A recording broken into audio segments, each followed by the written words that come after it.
Well, we're in our kitchen now, which is still pretty great. It's fabulous. Right. And I love to cook, and oftentimes I'm alongside Amity on the show. And today I'm making a light, bright salad that's perfect for potlucks. And executive producer Joseph is going to be my sous chef. Good morning, Suzie. Good morning. Okay, we both have feelings about potlucks. Real talk on potlucks. I've learned a lot from you over the years about a potluck and the rules, the etiquette.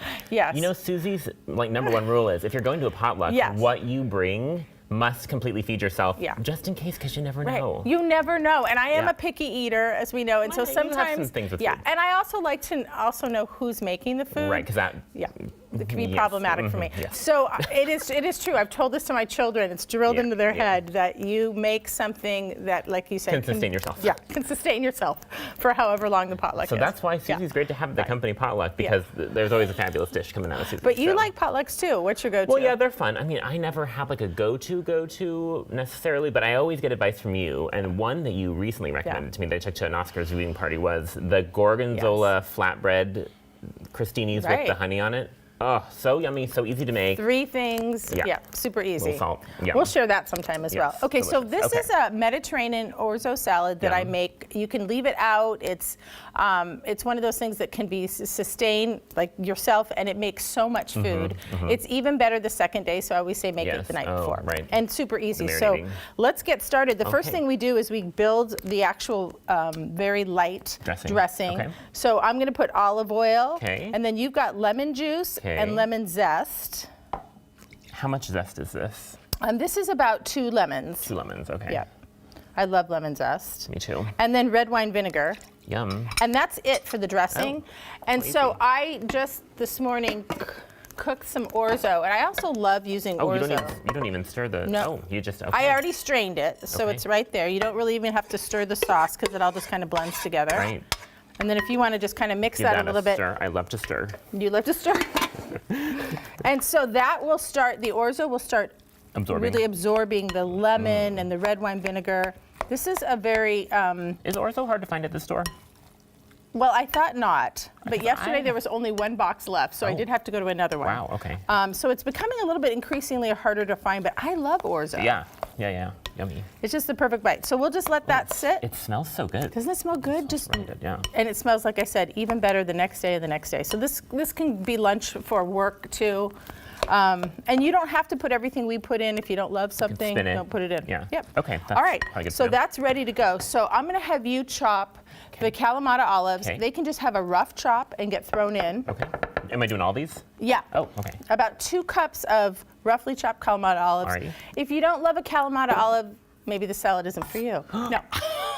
You could put in something else, but it's building on the flavor. You know what? I don't know that I love a Kalamata olive. Okay. But I mean, I love olives. And you could leave them out because we're going to put other strong flavors in. Yeah. Would you do a Castelvetrano in this or no? I love that Castelvetrano, but they don't have as much of a hefty flavor. Okay. Yeah.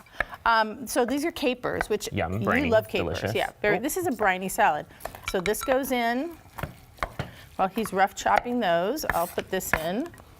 And then also, red onion goes in. And if you didn't love a red onion, you could also not have that in. But then at some point... Would you do like a white onion or no? I would just not do an onion. Okay. Shallot maybe? Maybe a shallot, maybe a little bit of a shallot, if that, because they have a little bit less of that oniony flavor, right? Yeah. So while you're doing that, I want to show you just a little bit of a hack. So you want some grape tomatoes or cherry tomatoes, and you just want to cut those in half. And since I'm very impatient, I learned this. I take 2 plates, and I put tomatoes on the plate, like that, in a row, and then I press down, and I take a serrated knife. Look at this magic. And then you just press it down, and you slice through. You might lose a tomato or 2 right there. Whoops. I'll get that one but then look, you've got all these tomatoes cut in half so quickly. So those go in there, and you can add more. Let's get those olives in. No, I think that's great. Okay. Yep. Here, I'm just going to use my hands. Yeah, sure, why not? They're clean. I'm all in on that. And here's a cloth for you. See, so we're just kind of building this very Mediterranean flavor. Okay, so the last thing, we'll add the pine nuts, which is delicious. Love a pine nut. Okay, just dump them all in? Yep, use them all. Okay. That's about a half cup of pine nuts. Pine nuts are really expensive, and some people might not love a pine nut, but I think the crunch is wonderful. And then the last thing is if you'll just kind of tear off a handful of parsley. It's supposed to be about a half a cup, but whatever you like, and give that a rough chop. Okay. And that just brings a little bit of green. And remember, Italian flat leaf parsley, not that. Oh, I don't like curly parsley. Curly No, parsley, no, thank that's you. only good for decorating. That's a no from me. I wish Trader Joe's would start to sell Italian parsley. They only sell the curly kind. Oh, well, hey, Trader Joe's. That's, Let's step that up. yeah. I did have trouble finding parsley yesterday. Oh, really? Yes, I had to go to another store for that. So I don't know, there's like a run on parsley and Orzo. All right, so this basically is the salad. I will tell you though, if this isn't kind of enough flavor for you, or you want protein, I would add some feta cheese. Oh, yum. And I'll leave it out of this one, but I did add it here so we can taste that. But get a feta cheese that you really love, and I like the sheep's milk one. I really love this one. Would you ever do like a goat cheese in this? You could do a goat cheese, but it might be lost in okay. this. Okay, yeah. Yeah. Would you ever do chicken in this or any sort of meat or no? You could add chicken, but I don't. But yes, you could add like little pieces of rotisserie chicken would be great. This is also such a wonderful side for just a grilled piece of chicken. Yes, I bet. That's So. okay. Well, should we Yeah, let's do it. give it a little Let's taste taste test? it. Okay. Here we go. Susie, thank you. Mm-hmm. I swear Susie spends half her time at the station and the other half of the time at the grocery store, which is fabulous for Well, us. you know, I live across the street Yes. from it. Okay, there's fork. This keeps really well, I should say too. This one. Oh, Very that's so light, good. not overpowering. It will keep for days in the fridge. So really, you could make it 1 to 2 days ahead of time. Yummy. That lemon really comes It's through. good. It does, yeah. And if you don't love as much lemon, you could dial that down as well. It's like perfect though for me. So, what do you think? I love it. Pretty good? It's really good. Yeah, and like I said, you could play with this. You could add something else if there's another vegetable you wanted to add. You could do that. I can see a bell pepper being fun. Yep. Yeah. Even fresh asparagus would be great. So, Yum. Love it.